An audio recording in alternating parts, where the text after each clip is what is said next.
नमस्कार, आप देख रहे हैं न्यूज क्रांति का सबसे फेमस और जनपद जालौन सबसे बड़ा शो नेताजी स्माइल। आज हमारे बीच मौजूद हैं प्रेम नारायण पाल जी, कांग्रेस से प्रदेश सचिव हैं। बात करेंगे वर्तमान राजनीति पर, हाथरस कांड पर और क्या कहते हैं युवाओं के लिए और जो राजनीति के साथ आने वाले कांग्रेस के भविष्य उसके विषय में क्या बोलते हैं। नेताजी, हमारे शो में आपका पहले बहुत बहुत स्वागत है। धन्यवाद। सबसे पहले तो न्यूज क्रांति के सम्मानित ऑडियंस को हमारा सादर प्रणाम और आपको बहुत बहुत धन्यवाद कि आपके माध्यम से हम आमजन से रूबरू हो रहे हैं। जैसे वर्तमान में जो राजनीतिक घमासान मचे हुए हाथरस कांड को लेकर, अभी राहुल जी भी गए थे, प्रियंका जी भी गई थी, पहले मिलने दिया फिर दूसरे दिन मिलने दिए, इसके विषय में क्या कहेंगे? इसमें राजनीति रोटी से की जा रही है कि सही में न्याय दिलाने के लिए ये जो राहुल जी या कांग्रेस के और अन्य जो जनप्रतिनिधि वहाँ पहुँच रहे हैं? देखिए नसीम जी, भारतीय जनता पार्टी की जो सरकार है, चाहे केंद्र में हो चाहे प्रदेश में हो, ये संवैधानिक मूल्यों को ख़त्म करके और हिटलरशाही और तानाशाही सरकार चलाना चाहते हैं। ये किसी भी प्रकार से लोकतंत्र या जनतंत्र की हत्या करके मनमानी करने पर उतारू हैं। आपका जो सवाल है कि कांग्रेस पार्टी क्या कर रही है, कांग्रेस पार्टी वो पार्टी है जो सिद्धांत और विचारधारा की लड़ाई लड़ती है।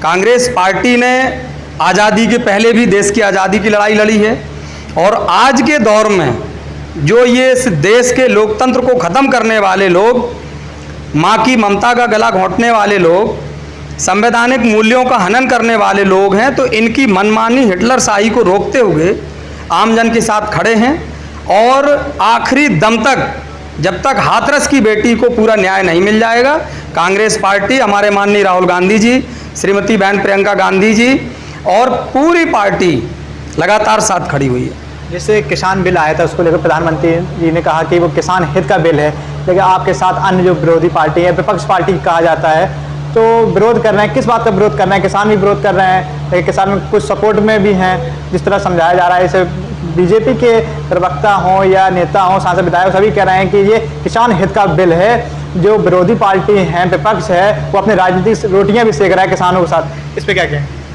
देखिए, सबसे पहले तो हमारे देश के लोगों को माननीय प्रधानमंत्री जी की भाषा को समझने की बहुत आवश्यकता है।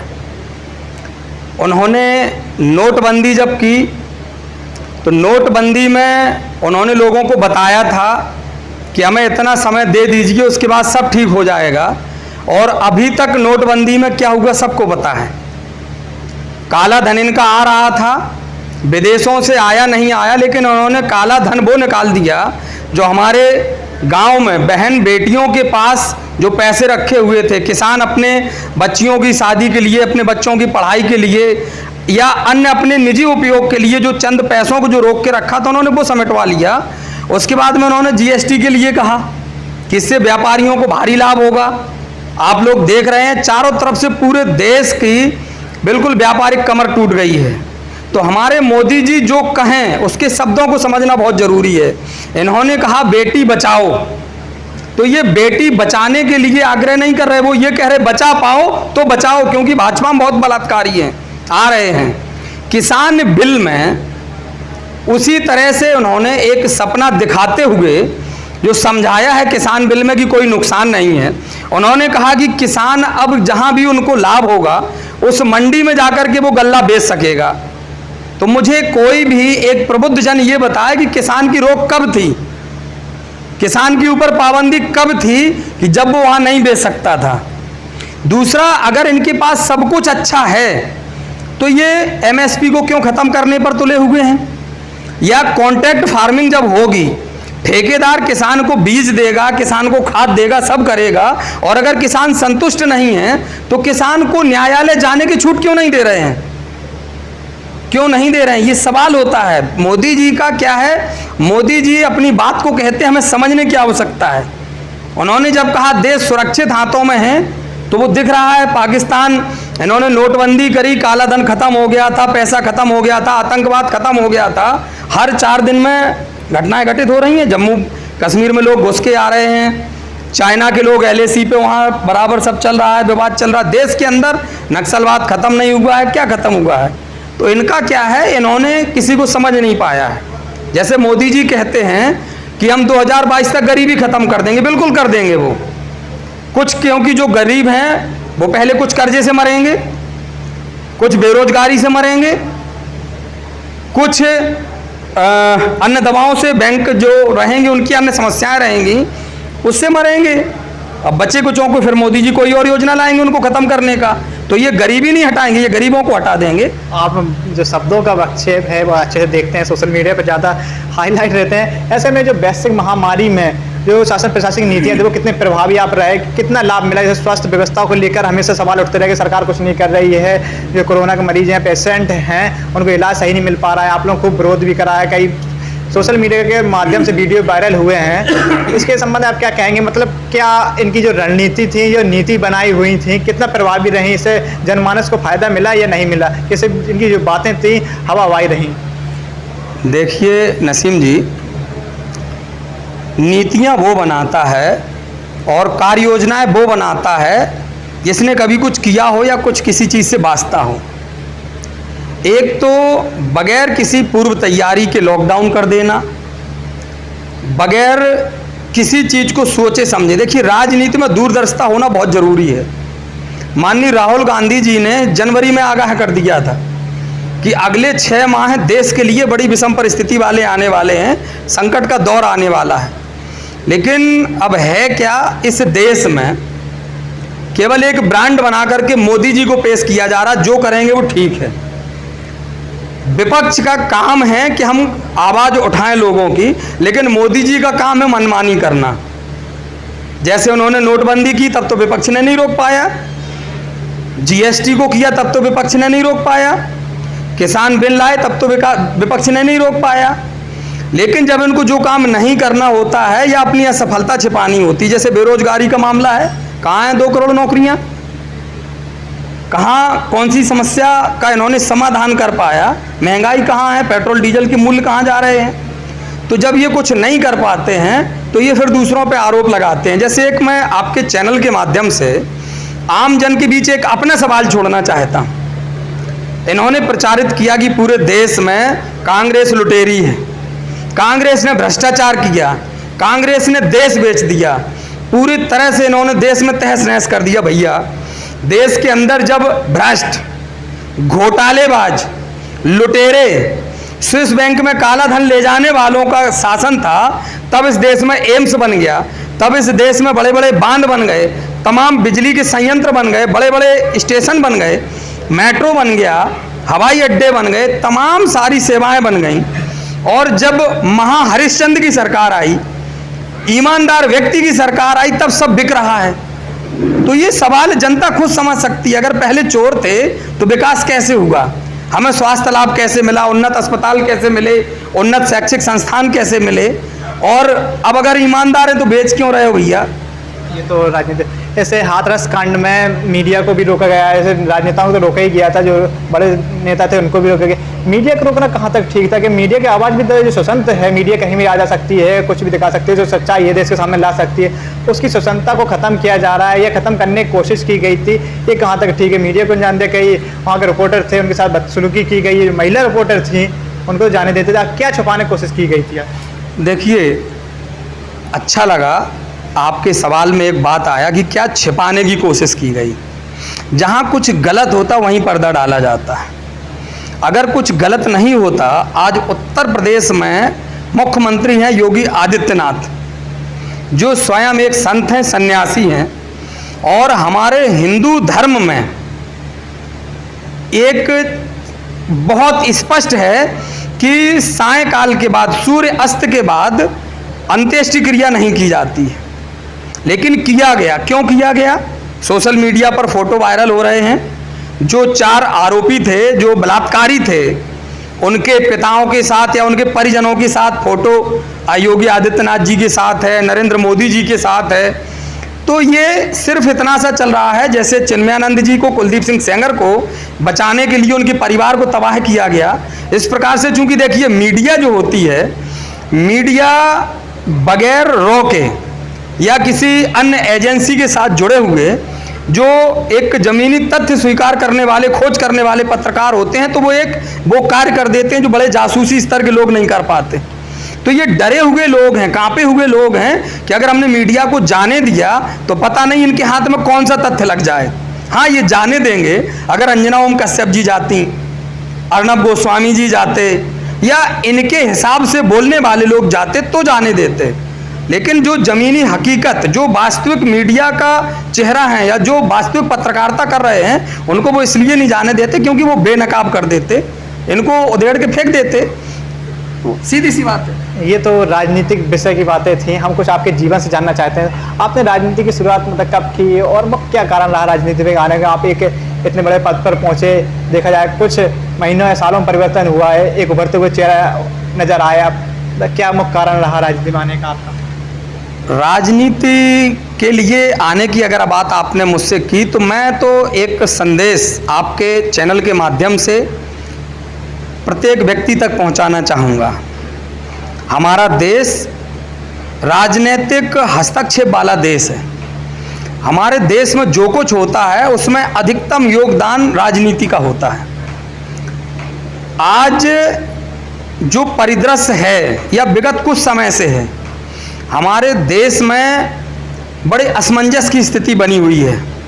जो क्षेत्रीय दल हैं वो जातिवाद को बढ़ावा देकर के राजनीति कर रहे हैं, वो जातीयता की राजनीति करेंगे।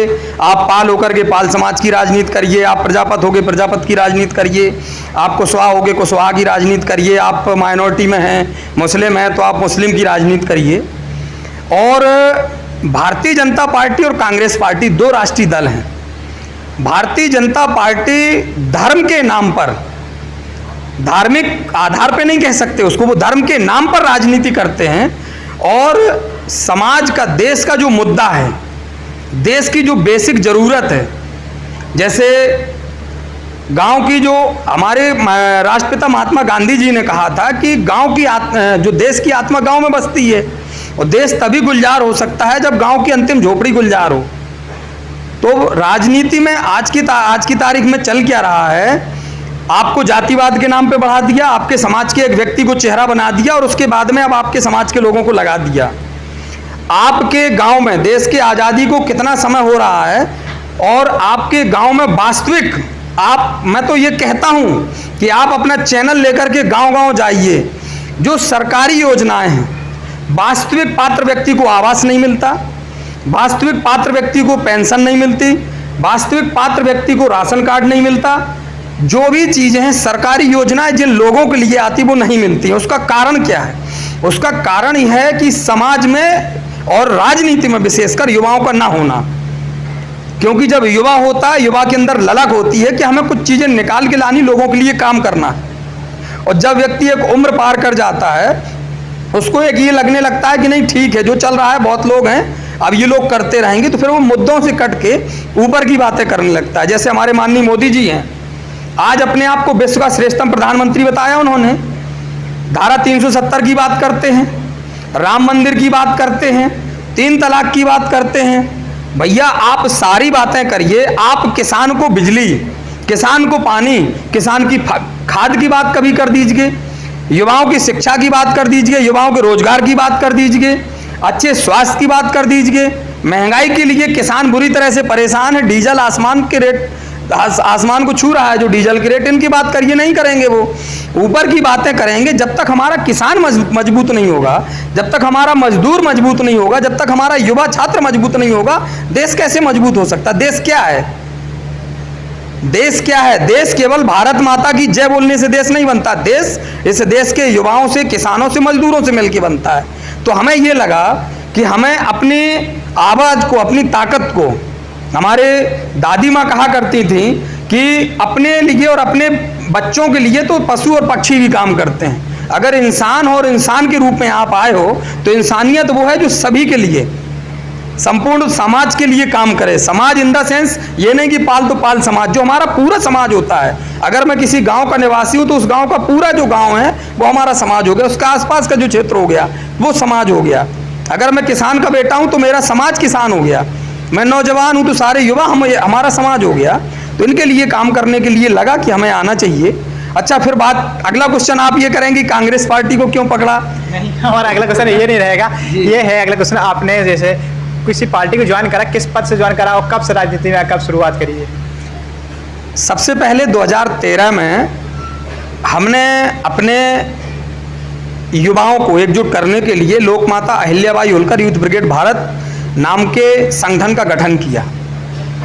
इस गठन का जो कारण था, जो हमारी सोच थी, वो ये थी, अमूमन समाज में देखा जाता है कोई कार्य होना तो युवाओं को कार्य करने के लिए लगाया जाता है, चाहे राजनीतिक हो चाहे सामाजिक कार्य हो। लेकिन जब मंच आता है, प्रस्तुतिकरण की बात आती, तो उन युवाओं को मंच से दूर रख दिया जाता है, युवाओं को मंच पर नहीं आने दिया जाता है, अपनी प्रतिभा दिखाने का मौका नहीं दिया जाता है। तो हमने प्रयास किया कि युवाओं को हम अब पटल पर लाते हैं, युवाओं को एक मंच देते हैं और उन युवाओं को हम प्रशिक्षित करते हैं कैसे हमें अपनी आवाज़ को बुलंद करना है, कैसे आगे लेके जाना है। तो उस संगठन को हमने बना करके न केवल उत्तर प्रदेश, मध्य प्रदेश, राजस्थान, दिल्ली, महाराष्ट्र, गुजरात, छत्तीसगढ़, बिहार से लेकर के 12-13 प्रदेशों में अपन ने काम शुरू किया। शुरू करने के बाद में हमारे संगठन के लोगों से ये आवाज़ आनी शुरू हुई कि सर, राजनीतिक जब तक हस्तक्षेप नहीं होगा, क्योंकि हम एक संगठन के तौर पे जाते हैं तो लोग नहीं सुनते हैं। राजनीतिक दबाव जब प्रशासन में हम कोई बात करते हैं तो होना चाहिए, आप राजनीतिक पारी शुरुआत करिए। तो शुरू कर दी। कब से आपने शुरुआत करी? किस शुरुआत 2017 के लास्ट में हुई हमारी। दिल्ली में हमारा एक कार्यक्रम चल रहा था, हमारे संगठन का, लोकमाता अहिल्याबाई होलकर यूथ ब्रिगेड भारत के संगठन का कार्यक्रम चल रहा था। उसमें कांग्रेस पार्टी के राष्ट्रीय पदाधिकारी हमारे कार्यक्रम में शामिल हुए। शामिल होने के बाद उन्होंने एक सवाल किया कि आप जो ऊर्जा यहाँ लेकर के युवाओं को संकलित कर रहे हो, अगर वो आप एक राजनीतिक मंच के माध्यम से करेंगे तो आपके युवाओं को पहचान भी मिलेगी और आपको एक जान मिलेगी। तो वार्ता उनसे की, उनको बताया कि देखिए, हमें अपनी राजनीतिक महत्वाकांक्षा हमारी नहीं है, हमारी सोच है कि युवाओं को प्रतिनिधित्व दिया जाए। और हम सौभाग्यशाली हैं, माननीय राहुल गांधी जी ने, आदरणीय बहन श्रीमती प्रियंका गांधी जी ने हमारी विचारों को, हमारे भावनाओं को समझा। 2018 में उन्होंने कांग्रेस पार्टी के सीधे पिछड़ा वर्ग प्रकोष्ठ के प्रदेश कमेटी में हमें स्थान देते हुए पूरे बुंदेलखंड का प्रभारी बनाया। और उसके बाद में पिछली साल यानी 2019 में 5 अक्टूबर 2019 को जो नई कमेटी का गठन हुआ, उसमें प्रदेश सचिव बना के झांसी और चित्रकूट मंडल का प्रभारी बना दिया, मुख्य में मेन बॉडी जो होती है। आपने संगठन भी चलाया और प्रदेश में अगर कांग्रेस में भी काम कर रहे हैं, ऐसे में जो राजनीति के लिए सोशल मीडिया कितना हावी राजनीति पर, या जो जनसंपर्क हैं आपकी नज़रों में, जनसंपर्क या सोशल मीडिया राजनीति में आज क्या हावी है देखा जाए वर्तमान स्थिति? देखिए, सच तो ये है कि मैं जो भी हूँ या मैंने अभी तक जितनी सीढ़ियाँ चढ़ी हैं, इसमें सोशल मीडिया का बहुत बड़ा योगदान है। सोशल मीडिया वो प्लेटफॉर्म है, अगर उसको हमारा युवा समझ ले तो हम पूरे देश के अंदर किसी भी कोने से, किसी भी मुद्दे पर, किसी भी व्यक्ति से जुड़ सकते हैं। अपनी समानार्थी सोच से, समान सोच के लोगों से हम एक दिन के अंदर जुड़ सकते हैं। तो जो हमारा कैरियर है, जो हमारा जो रास्ता है, उसमें बहुत बड़ा योगदान सोशल मीडिया का है। और इसका आज के दौर में महत्व इसलिए और बढ़ जाता है क्योंकि जो फ्रंट लाइन मीडिया है उसको तो हमारे माननीय मोदी जी ने कैप्चर किया हुआ है। वो तो सवाल जवाब जो स्क्रिप्ट राइटिंग करके अपना इंटरव्यू देते हैं, रवीश कुमार जी जैसे लोगों से, अभिसार शर्मा जी जैसे लोगों से भाग करके, और अपने चयनित लोगों के माध्यम से वो चला रहे हैं पत्रकारिता। तो ऐसे दौर में जब एक मुख्य मीडिया, जो मेन धारा का जो मीडिया अगर जन समस्याओं को नहीं दिखाता, हमारी आवाज़ को नहीं बताता है, तो इसमें सोशल मीडिया मेरे हिसाब से आज का सर्वश्रेष्ठ प्लेटफार्म है। प्रदेश भर में कांग्रेस अलग थलग पड़ी हुई है, ऐसे में एकजुट करने के लिए क्या युवाओं के लिए जगह दी जाए कांग्रेस में? क्या कुछ नया होने वाला है प्रदेश के लिए, युवाओं के लिए कांग्रेस में? आप तो चूँकि अब पत्रकार हैं, सारी चीज़ों पर आपकी नज़र रहती है। जब से उत्तर प्रदेश का प्रभार आदरणीय श्रीमती प्रियंका गांधी जी ने लिया और उत्तर प्रदेश के अध्यक्ष जब से माननीय अजय कुमार लल्लू जी बने हैं, हमारी जो अभी प्रदेश की कमेटी है, इस प्रदेश की कमेटी में 60% लोग, 60% लोग युवा हैं। यूथ को पूरी तरह से ये आगे ला रहे हैं, पूरा राजनीति का मौका दे रहे हैं। और जो उपचुनाव हुए थे पिछली साल, चाहे हरदीपक निषाद आप हमीरपुर की बात करिए, चाहे कानपुर करिश्मा ठाकुर जी की बात करिए, 30 साल से कम उम्र के लोगों को चुनाव में उतारने का काम पार्टी ने किया। तो पार्टी पूरी तरह से इस बात को मानती है कि युवा ही परिवर्तन करता है जब भी करता है, और पार्टी पूरी तरह से युवाओं के साथ है। और माननीय राहुल गांधी जी तो हमेशा युवाओं के पक्षधर रहे हैं। और रही बात आगे की राजनीति की, ये सच है कि कांग्रेस पार्टी काफ़ी नीचे चली गई थी, लेकिन जब से प्रदेश के अंदर हमारे बहन श्रीमती प्रियंका गांधी जी और हमारे बड़े भाई अजय कुमार लल्लू जी जब से इन्होंने कार्य करना शुरू किया है, तो आज भारतीय जनता पार्टी के आतंक से, इनके जुमलेबाजों से या अन्य जो भी इनकी पराकाष्ठाओं से गुजर रहे हैं, ये अनियमितताओं और अनैतिकताओं के, उनको अगर कोई करारा जवाब दे रहा है तो सिर्फ कांग्रेस पार्टी दे रही है आज, और कोई दिखाई नहीं दे रहा है। चैनल के माध्यम से अपने समाज के लिए, युवाओं के लिए, देश के लिए क्या कहना चाहेंगे? लास्ट सवाल ये, सिर्फ एक संदेश कि आप जागृत हैं, आप इस देश की नींव हैं और आप ही इस देश की जड़ हैं। किसी के बहकावे में आने के बजाय, मैं नहीं कहता कि मेरी बहकावे में आइए मैं कुछ कहता हूं, आप चिंतन करिए, मंथन करिए, अध्ययन करिए कि क्या हमारे क्षेत्र में जाति और धर्म के झगड़े होते हैं, क्या जाति धर्म और ये दुनियादारी की मसलों को लेकर के ही राजनीति होनी चाहिए या हमारे मुद्दों को छूना चाहिए, और क्या सच में देश आज़ादी के समय तक कहाँ था और देश को यहाँ तक लाया तो कौन लाया, और कांग्रेस ने सच में क्या किया। मैं आपके माध्यम से एक लाइन में ये कहना चाहूँगा कि इस देश का जो समुचित विकास हुआ है कांग्रेस पार्टी ने किया है, और हमेशा कांग्रेस पार्टी इस देश के आमजन के साथ खड़ी रहेगी। आज हमारे बीच मौजूद थे प्रेम नारायण पाल, कांग्रेस के प्रदेश सचिव जी। कई बातें कहीं युवाओं के लिए भी, अपने राजनीतिक सफर के बारे में भी, और वर्तमान राजनीति देखते रहिए न्यूज।